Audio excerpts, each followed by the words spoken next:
Hello, Oracles. Oracle Tim here from Oracle Investments. So, didn't see any Form 4 filings last night from Elon. I wasn't sure if we would, based on the way the stock was trading yesterday. It was kind of up in the air, so we shall see if he is done selling for sure for the year. Otherwise, today we're going to go over some factory updates, some numbers that we have that we can project out and see kind of where Tesla stock is going to go over the next year based on production numbers. To me, it's important to take a look at things like this as far as the fundamentals go for the company. What's production looking like? How are factories coming along? Because when again we're in times of red like we are right now and your conviction may be wavering, these are the things that I look at to reinforce that and say, all right, the stock is going red. Is the company still doing well? Is the first question you always ask yourself. And what we're about to go over will explain and tell you, yeah, the company is doing well. The company's doing extremely well, extremely bright future ahead. So again, this is just to reinforce the fact that this red is temporary and this red is a great opportunity to get in and add a little bit more to your position, because from what I see, we are going to be going very green for a very long time. So now, if you haven't seen it, I made a whole video going over my projections for production for the entire year. And as a base case, on a conservative side, I have the numbers at about 1.85 million for production. That's assuming some supply chain issues are going to reel back those numbers. So looking at current numbers and where we stand right now, Ross Gerber had tweeted that right now, Tesla is at 3,000 vehicles per day, over 3,000 vehicles per day. That equates to about 1.1 million vehicles annually as a run rate right now. So if you take that 1.1 million run rate right now, add in the estimated 500,000 vehicles from Austin and Berlin combined that Tesla has estimated for themselves, that's 1.6 million vehicles slated to be produced in 2022, and that doesn't even include a further ramping of Shanghai or Fremont. And so I would think it's safe to say that my projections of 1.85 million and getting another 250,000 vehicles out of Shanghai and Fremont is totally doable. So again, my conservative number I think is going to be blown away. That is just me. Again, supply chain issues are going to dictate some of that. But Tesla has taught us that they can weather many storms, and they have figured things out because that's how they operate. Plus, Shanghai, there's the rumors that are coming out and some tweets we had seen before about them saying that they should be getting to a 1 million vehicle run rate by March. So we know that Shanghai added an expansion. They're building that right now. Don't know entirely what that expansion entails. I'm guessing more Model Y, because that is the way that Tesla is going towards. And so if that does add on that many more vehicles, then hitting 2 million vehicles produced in 2022 is totally doable. And now earlier this month, Electrek had reported that Shanghai is on pace to be producing 600,000 vehicles annually. So looking at what Ross Gerber had said and Electrek said, that means that Fremont is pumping out about 500,000 vehicles annually themselves, which is quite significant growth. And that's actually right around where I was projecting them to be at the end of 2022 also. So that falls right into line with my thinking, and I know a lot of other YouTubers and people on Twitter have said that. So this is good. Everybody's kind of on the same page, and it's nice to see that we're all in the same mindset and that Tesla is also tracking in that direction. And now some specific factory updates. Sawyer Merritt gave us on Twitter some information about Giga Berlin. So looks like they're going to they've already have 240 Model Ys built. And as we had discussed before, Berlin's been up and running basically now, just waiting for that approval. So it's one of those, as soon as they get the green light, they're going to hit the ground running. So their ramp rate should get up there pretty quickly. Their prime minister had said that it should happen early in 2022. Sawyer Merritt is saying he's getting word that it should be in the next couple of weeks. So I don't know. I want to put these two together and see what happens, but I would love to see if early January Berlin comes online and we can start ramping. And Sawyer did say that they are going to be starting with the 2170 battery packs in the Model Ys over in Berlin, and then later in 2022 they're going to get into the structural battery packs.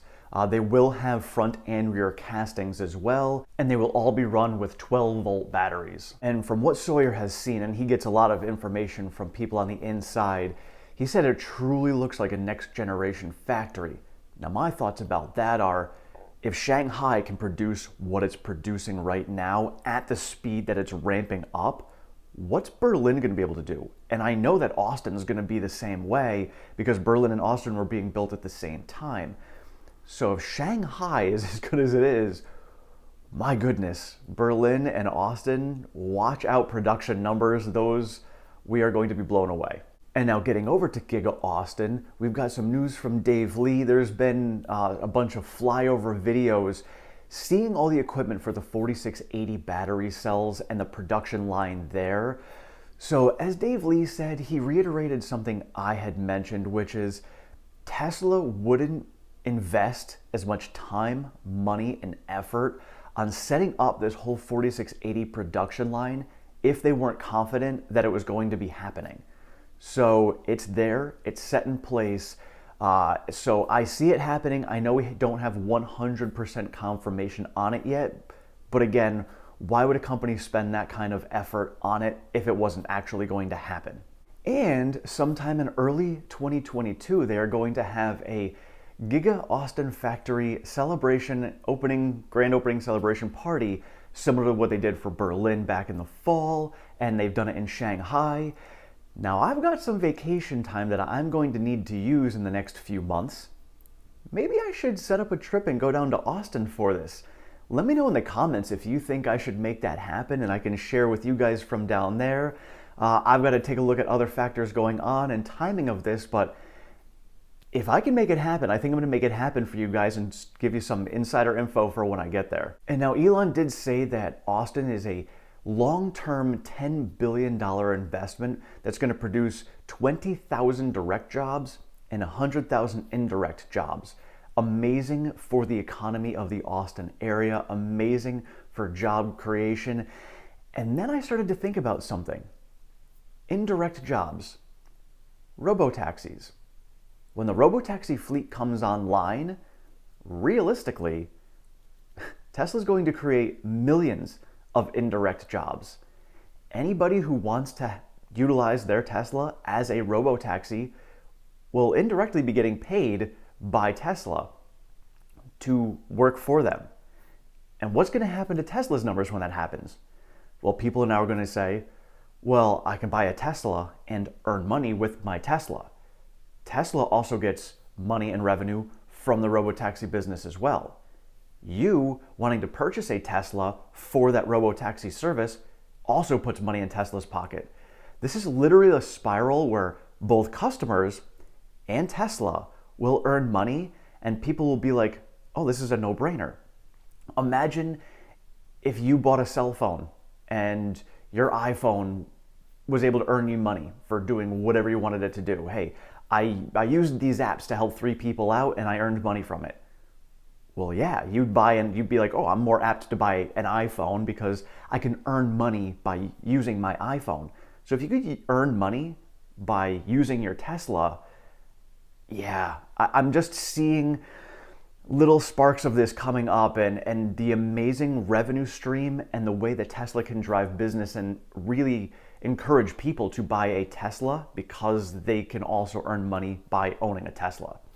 I mean, it truly is a help me, help you business model where both parties win in the situation, and all you're really doing is helping out everyone else as well with the society and helping with the whole green movement to improve the world. And I mean, I'm really looking forward to this with the robotaxis. I already have a robotaxi fleet plan set up for when that happens. Of course, that's ways down the road.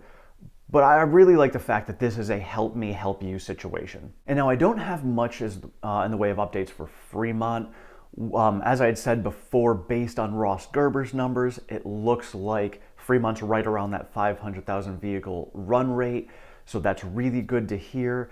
We'll see the breakdown on the Q4 earnings as far as S and X go, because those are the higher margin vehicles. That's what they've been ramping up for. X just came online a couple of months ago, so it'll be nice to see where they're at with their Model X and S, just to kind of get that out there and see the numbers, which will help us then put everything together as far as gross margin goes for the company going forward, because we know gross margin is going to take a hit from 2 factories opening.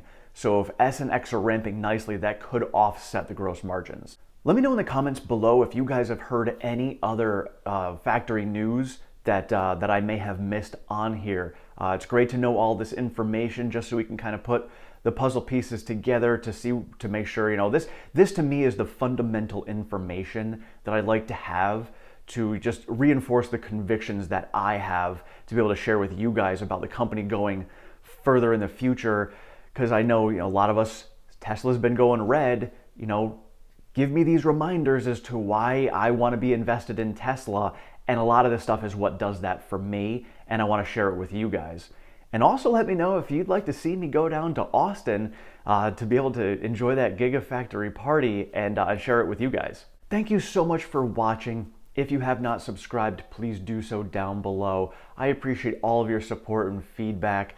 I will keep you guys up to date on anything that happens over the course of the day. Looks like we are starting the day green, so we'll see how that continues. Otherwise, I will see you later tonight. Have a great one.